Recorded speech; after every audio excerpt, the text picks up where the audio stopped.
नमस्कार, आप देख रहे हैं इंडिया वॉइस और मैं हूं आपके साथ श्रुति अंगद। बुलेटिन करेंगे शुरुआत कानपुर से। बड़ी खबर सामने आ रही है। यूपी के कानपुर पहुंचे केंद्रीय रक्षा मंत्री राजनाथ सिंह। धार्मिक गुरु से मिलने हरिहर धाम पहुंचे रक्षा मंत्री राजनाथ सिंह ने गन फैक्ट्री का किया दौरा। कुछ ही देर में आईआईटी कानपुर पहुंचेंगे रक्षा मंत्री। आईआईटी के 65वें स्थापना दिवस समारोह में शामिल होंगे रक्षा मंत्री। सिक्योरिटी लैप्सेस का प्रश्न नहीं है। यह तो आप जानते हैं कि पहले कितनी आतंकवादी वारदातें होती थी। अब तो बहुत ये कहा जाए कि अब पहले के कंपैरिजन में बहुत ही नगण्य हुई हैं और हमारी सिक्योरिटी फोर्सेस पूरी तरह से सजग हैं और ऐसी परिस्थितियां वहां पर पैदा होंगी कि फिर आतंकवादी वारदातें पूरी तरह से वहां से समाप्त होंगी और जम्मू कश्मीर का तेजी से डेवलपमेंट भी होगा। नहीं, देखो, ऐसा यह नहीं कह सकते कि बहुत बढ़े हुए हैं, लेकिन जो भी हुए हैं, इधर 1, 2, 3, 4 घटनाएं हुई हैं, वो निश्चित रूप से दुर्भाग्यपूर्ण हैं और हमारी सिक्योरिटी फोर्सेस पूरी तरह से सजग हैं और उसका जवाब भी दे रही हैं। ऐसा नहीं है कि उसका जवाब नहीं दिया जा रहा है। बहुत सारे टेररिस्ट मारे भी गए हैं। देखिए, भारत का जहां तक प्रश्न है, भारत अपने सभी पड़ोसी देशों के साथ अपने रिश्ते अच्छे बनाकर रखा और भारत और चीन के बीच लगातार साल 1.5 साल से यह बातचीत चल रही थी। आर्मी के लेवल पर भी और डिप्लोमेटिक लेवल पर दोनों स्तर पर बातचीत चल रही थी। एक समाधान हो चुका है और साथ ही साथ अब डेमचोक पर तो पेट्रोलिंग का सिलसिला प्रारंभ हो गया है, भारत का भी और चाइना का भी, मैं जिस रूप में होना चाहिए और वैसे ही डेप्सांग का भी अपराध। तो इस खबर पर ज्यादा जानकारी के साथ हमारे संवाददाता मुकेश कुमार कानपुर से हमारे साथ जुड़ चुके हैं। मुकेश, आज रक्षा मंत्री राजनाथ सिंह कानपुर के दौरे पर है, क्या कुछ अहम रहने वाला है? कानपुर में दौरा कर रहे हैं आज रक्षा मंत्री राजनाथ सिंह। आपको बताना चाहूंगा, जिस कभी भी अगर कानपुर दौरा का होता है तो सबसे पहले यहाँ पर हरिहर धाम में आकर के माथा टेकते हैं और आकर के कथा सुनते हैं। आज उन्होंने भी ऐसा किया। सबसे पहले एयरपोर्ट से उतरे, एयरपोर्ट से आने के बाद वो श्यामनगर स्थित हरिहर धाम में आकर के उन्होंने माथा टेका करके उसके बाद वो जाकर के अपना फिर वो दौरा करेंगे। आईआईटी जाएंगे, गन फैक्ट्री जाएंगे। आपको पता चलूंगा, राजनाथ सिंह ने साथ बताया उन्होंने कि जिस तरह से जो पहले हमला होते थे तो बीजेपी पार्टी सरकार जब नहीं थी, अब जो हमले हो रहे वो इक्का दुक्के हो रहे और आने वाले समय में बिल्कुल ये भी समाप्त हो जाएंगे और जम्मू कश्मीर का भी उन्होंने जाकर के उनका मिलकर चलेंगे और अच्छे संशोधन तैयार करेंगे वो। बिल्कुल। कुछ ही देर में आईआईटी कानपुर पहुंचेंगे रक्षा मंत्री। कितनी बजे आईआईटी का निरीक्षण करते हुए नजर आएंगे? 65वें स्थापना दिवस समारोह में शामिल होंगे। कौन कौन उनके साथ इस समारोह में शामिल होता हुआ नजर आएगा?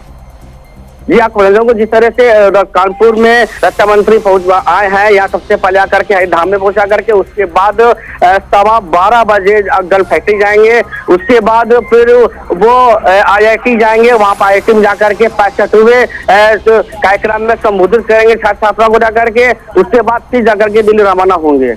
बिल्कुल मुकेश, जिस तरीके से चीन बैकफुट पर नजर आया और जिस तरीके से भारत और चीन के बीच सहमति बनी है, उसको लेकर भी रक्षा मंत्री ने जिक्र किया है। क्या कुछ इसके बारे में कहते हुए रक्षा मंत्री नजर आए?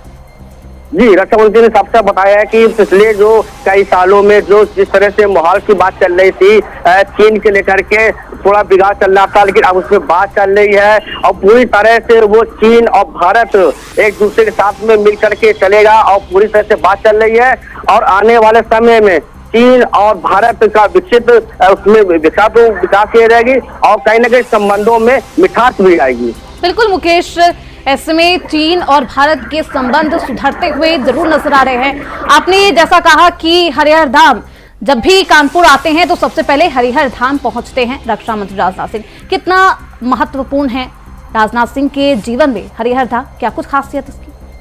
बिल्कुल, राजनाथ सिंह रक्षा मंत्री हैं, उनका कहीं ना कहीं बिल्कुल यहाँ से लगाव है और जब कानपुर आते हैं वहां पर पहले हरिहर धाम आकर के पहले माथा टेकते हैं आकर के। उसके बाद कोई भी जब कार्यक्रम होता है तो वहां पर जाकर संबोधित करते हैं। लेकिन सबसे पहले आकर के उनकी जो आस्था, अगर आस्था की बात करें तो हरिहर धाम में उनकी सबसे ज्यादा आस्था जुड़ी हुई है, जिसके कारण जो कानपुर में आते हैं तो वो पहले हरिहर धाम आकर के पहुंचते हैं।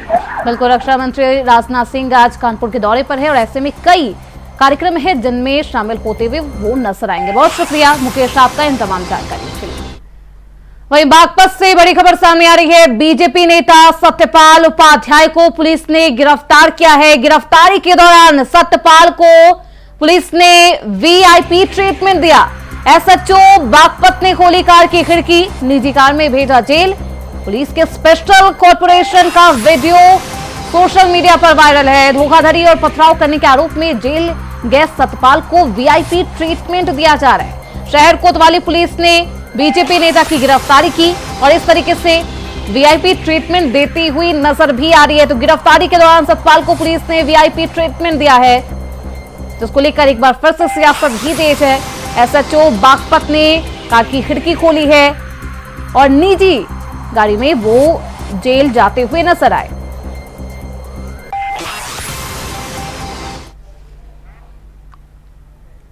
वहीं नसीम सोलंकी ने दिवाली की रात मंदिर में की थी पूजा। मौलाना ने नसीम सोलंकी के खिलाफ जारी किया है फतवा। नसीहत देते हुए नसीम को माफी मांगने की बात भी कही है। मंदिर में पूजा करने पर शुरू हुआ विवाद। नसीम सोलंकी के खिलाफ फतवा जारी किया गया है। मौलाना मुफ्ती शहाबुद्दीन रजवी ने नसीहत दी है, माफी मांगने की नसीहत दी गई है। नसीम सोलंकी इरफान सोलंकी की पत्नी है। समाजवादी पार्टी की तरफ से उन्हें इसी समूह से प्रत्याशी बनाया गया और इस उपचुनाव के मंजर में दीपावली के दिन पूजा अर्चना करने पर अब सियासत भी तेज हो चली है। बीजेपी भी फतवा जारी करने पर हमलावर नजर आ रही है। तो उत्तर प्रदेश के कानपुर की सीसामऊ सीट पर उपचुनाव को लेकर राजनीतिक पार्टियों में एक तरफ हलचल है, वहीं नसीम सोलंकी दिवाली की रात मंदिर में पूजा अर्चना करती हुई नजर आती है, जिसके बाद एक बार फिर से विवाद शुरू हो गया है। नसीम सोलंकी को लेकर फतवा जारी किया गया है।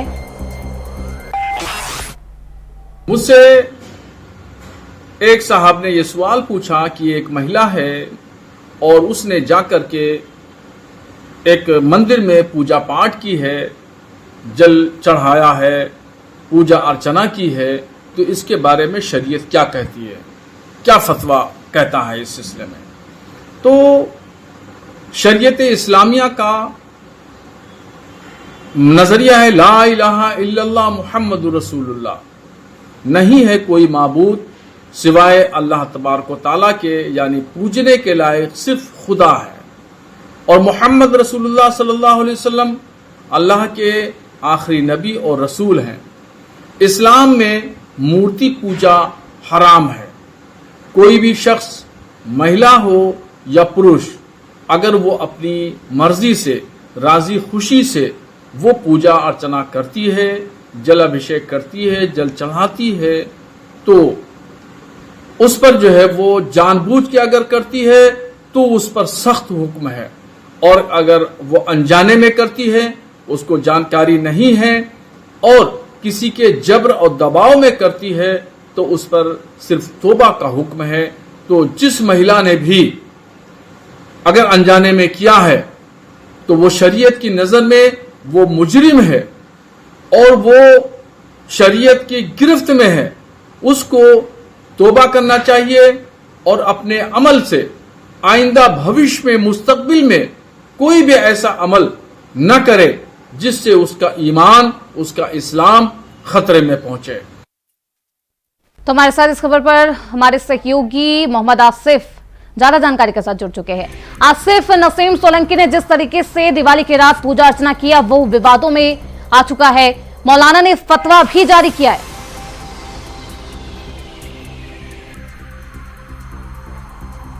तो दोबारा जुड़ने की कोशिश करेंगे, आवाज नहीं आ पा रही है आपकी आसिफ।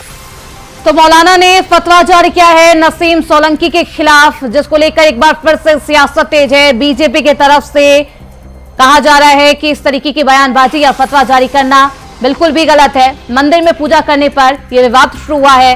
दिवाली की रात नसीम सोलंकी पूजा करती हुई नजर आई थी मंदिर में, जिसके बाद उनका ये वीडियो सोशल मीडिया पर वायरल हुआ। नसीम सोलंकी इरफान सोलंकी की पत्नी है, सीसामऊ से समाजवादी पार्टी की प्रत्याशी भी है और सीसामऊ वो सीट जो समाजवादी पार्टी का गढ़ माना जाता है। तो उपचुनाव को लेकर एक तरफ सियासत तेज है, वहीं दूसरी तरफ नसीम सोलंकी का पूजा पाठ करना अब विवादों में घिर चुका है। मौलाना ने फतवा भी जारी किया है और मौलाना की तरफ से साफ तौर पर कहा गया कि अगर अनजाने में या किसी के जबरन में इस तरीके की वो गलती कर बैठी हैं तो वो माफी मांग सकती है, तौबा कर सकती है। तो शरिया कानून के ये खिलाफ है, मौलाना का ये कहना है। फतवा जारी कर दिया गया है नसीम सोलंकी के खिलाफ। कानपुर की सीसामऊ सीट पर समाजवादी पार्टी के प्रत्याशी हैं नसीम सोलंकी, इरफान सोलंकी की पत्नी है। हमारे साथ हमारे सहयोगी मोहम्मद आसिफ लगातार बने हुए हैं। आसिफ, एक बार फिर से उपचुनाव को लेकर एक तरफ सियासत तेज है, वहीं नसीम सोलंकी का ये वीडियो सामने आता है जिसमें वो पूजा अर्चना करती हुई नजर आती है, जिसके बाद अब मौलाना ने उनके खिलाफ ये फतवा जारी कर दिया है।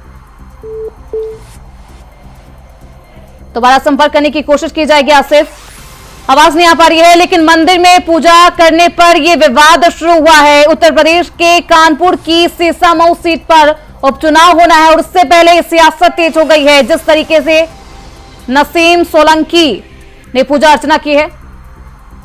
आसिफ, आपको आवाज आ रही है? जी बिल्कुल जी सुखी। आसिफ, जिस तरीके से दिवाली की रात नसीम सोलंकी ने पूजा अर्चना की वो विवादों में घिर चुकी है। मौलाना ने उनके खिलाफ फतवा भी जारी कर दिया है।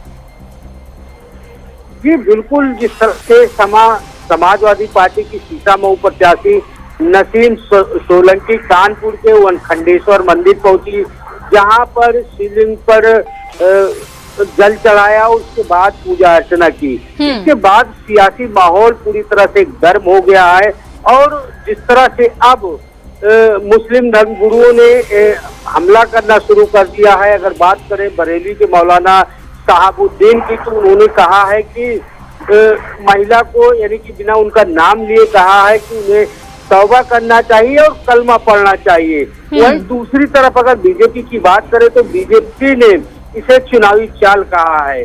तो कुल मिलाकर यह कहा जा सकता है कि पूजा करना कहीं न कहीं सपा प्रत्याशी नसीम सोलंकी को भारी पड़ गया है। अब वह न राम में है न रहीम में है।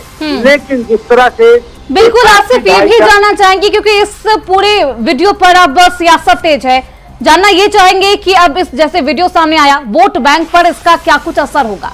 क्योंकि नसीम सोलंकी मुस्लिम समुदाय से बिलोंग करती है और पूजा पाठ करती हुई नजर आ रही है। मौलाना भी इससे बेहद खफा है। वोट बैंक पर इसका कितना असर होगा? देखिए सुरती, अगर बात करें वोट बैंक की तो कानपुर की सीसामऊ सीट मुस्लिम बाहुल सीट मानी जाती है और यही वजह है कि उनके पति इरफान सोलंकी भी जीतते चले आ रहे हैं। और इस बार समाजवादी पार्टी ने मुस्लिम चेहरे पर दांव आजमाया और इरफान सोलंकी की पत्नी को टिकट दिया और पीडीए फार्मूला पर यहाँ पर चुनाव लड़ने की बात कही।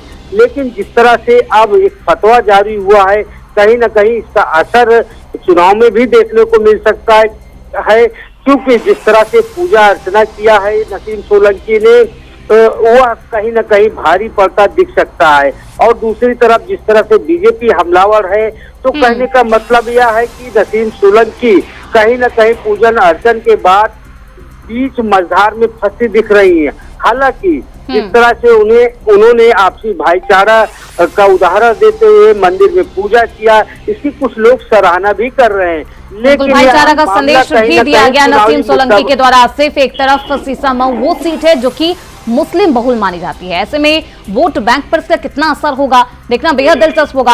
आसिफ, सवाल ये भी है कि क्योंकि अब नसीम सोलंकी के खिलाफ फतवा जारी कर दिया गया है, उनकी तरफ से इस पूरे वीडियो को लेकर और फतवा को लेकर क्या कुछ प्रतिक्रिया?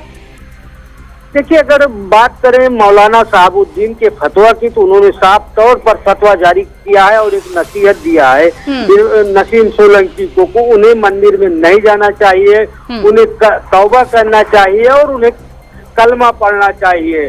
और वहीं जिस तरह बीजेपी भी हमलावर है पूरी तरह, हालांकि इसके बाद कोई प्रतिक्रिया नहीं आई है नसीम सोलंकी। बिल्कुल, ऐसे में नाराजगी साफ तौर पर मौलानाओं की दिख रही है। फतवा भी जारी कर दिया गया है नसीम सोलंकी के खिलाफ। देखना बेहद दिलचस्प होगा कि इसका असर क्या कुछ होता है नसीम सोलंकी पर और वोट बैंक पर। बहुत शुक्रिया इन तमाम जानकारियों के लिए। आसिफ आफ्ताब, आगे भी बने रहिएगा हमारे साथ, आगे भी आपका रुख करेंगे।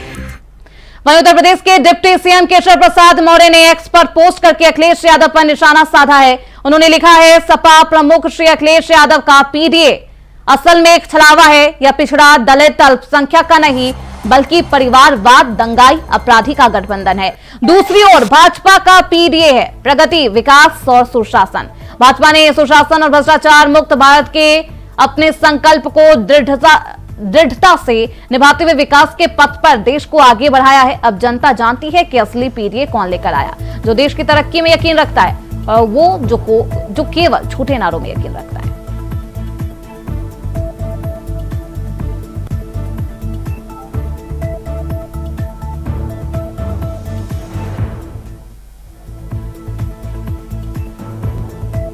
तो बीजेपी देश की तरक्की में यकीन रखती है, तो डिप्टी सीएम एक बार फिर से समाजवादी पार्टी के पीडीए पर हमलावर नजर आए।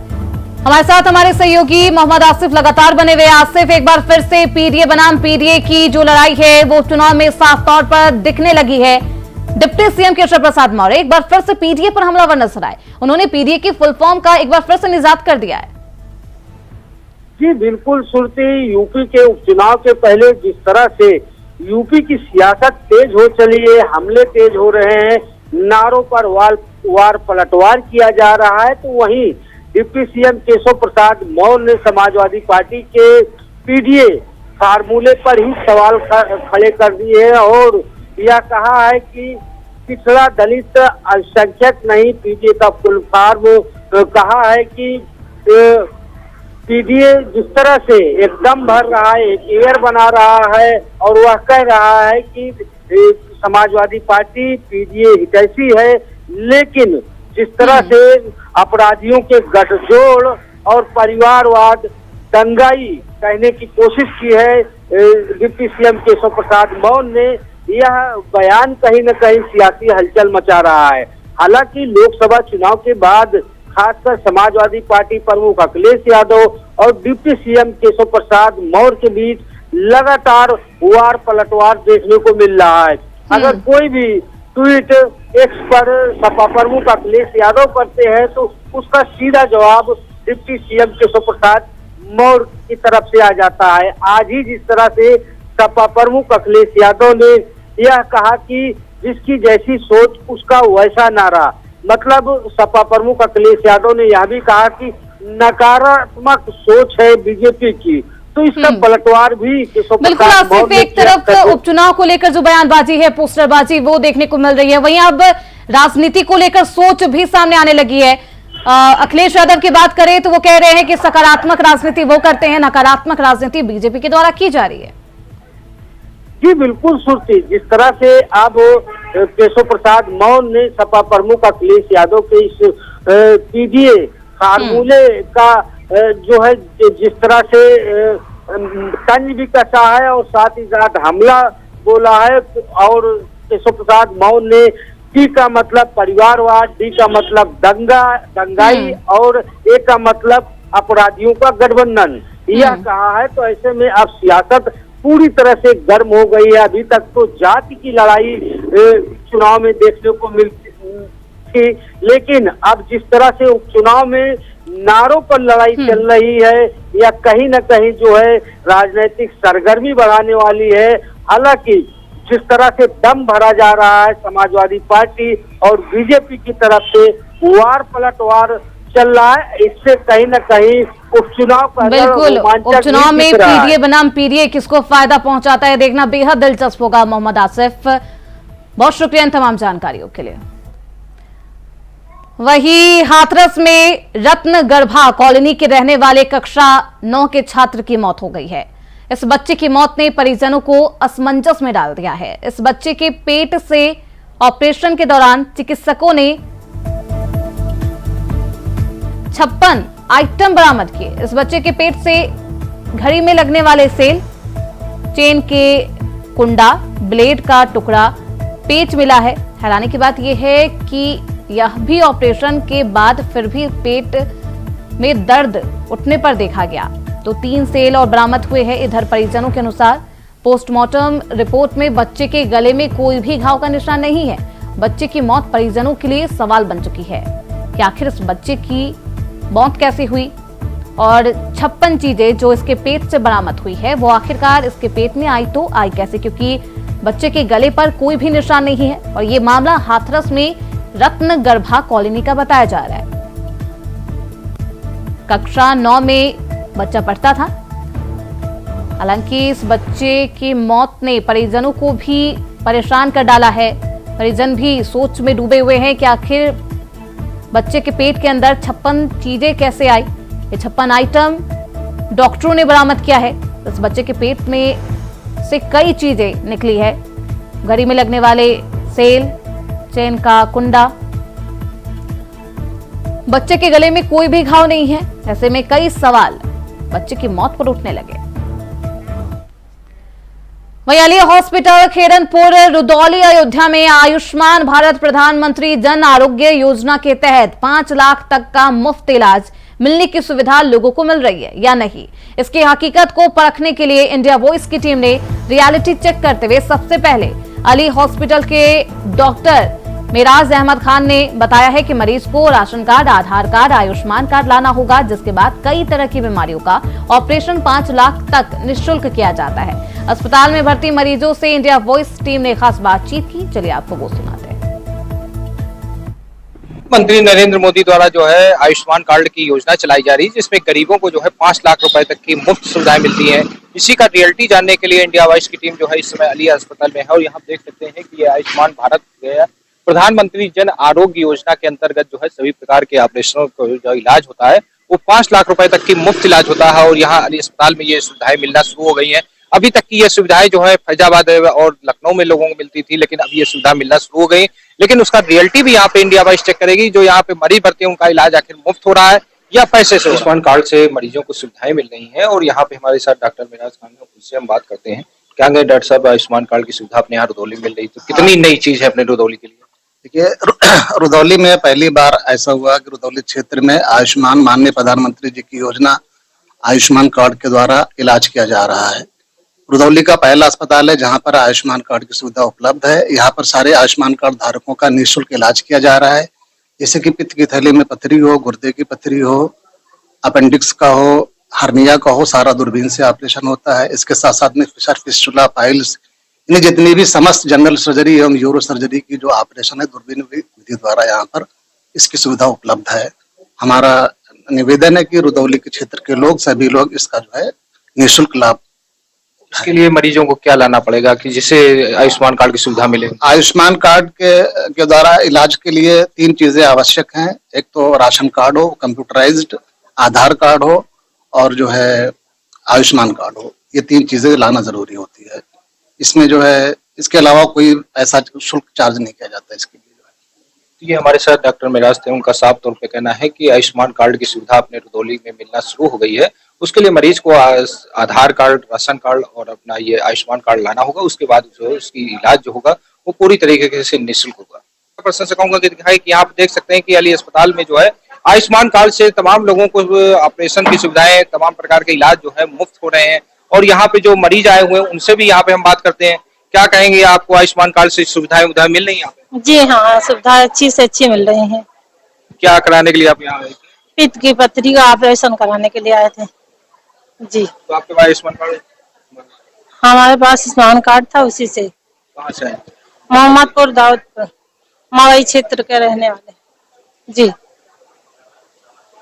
तो यहाँ पे जो मरीज हैं उनका भी यहाँ पे कहना है कि जो ऑपरेशन हुआ पूरी तरीके से मुफ्त हुआ है, सुविधाएं भी अच्छी मिल रही हैं। यहाँ पे कुछ परिजन, उनसे बात करते हैं। क्या कहेंगे, आयुष्मान कार्ड से सुविधाएं? आयुष्मान कार्ड से सुविधा बहुत अच्छी मिली है। अली हॉस्पिटल में पित्त का ऑपरेशन था, वो ऑपरेशन हो गया, किसी तरह का निःशुल्क हुआ, किसी तरह का पैसा नहीं पड़ा है। मैं मोहम्मदपुर, दाऊदपुर से आया हूँ। अभी तक की आप लोग इलाज कहाँ कराते थे आयुष्मान कार्ड? फैजाबाद और लखनऊ जाना पड़ता था, अब जो है अली हॉस्पिटल में हो जाता है। तो प्रधानमंत्री द्वारा जो ये आयुष्मान कार्ड बनाया, तो धन्यवाद प्रधानमंत्री को बहुत बहुत धन्यवाद आयुष्मान कार्ड देने में। क्या नाम पड़ता है? मोहम्मद एहिया, मोहम्मदपुर, दाऊदपुर। क्या नाम पड़ता है आपका? क्या नाम? मोहम्मद एहिया, मोहम्मदपुर, दाऊदपुर। तो यहाँ पे जो मरीज भी आए हुए हैं उनका यहाँ पे साफ तौर पर कहना है कि जो प्रधानमंत्री द्वारा जो है आयुष्मान कार्ड की सुविधाएं दी जा रही है कि 5 लाख रुपए तक की मुफ्त इलाज होगा, उस तरीके से यहाँ पे कई मरीजों को बात की गई। उनका साफ तौर पे कहना है कि यहाँ पे जो 5 लाख की जो आयुष्मान कार्ड से सुविधाएं मिलना शुरू हो गई, ये रुदौली विधानसभा के क्षेत्र के जो भी मरीज हैं उनको यहाँ पे मुफ्त इलाज मिलता हुआ नजर आएगा। सहयोगी रमेश पांडे के साथ विनय मिश्रा, इंडिया वॉइस। फिलहाल इसी के साथ इस बुलेटिन में बस इतना ही। देखते रहिए इंडिया वॉइस।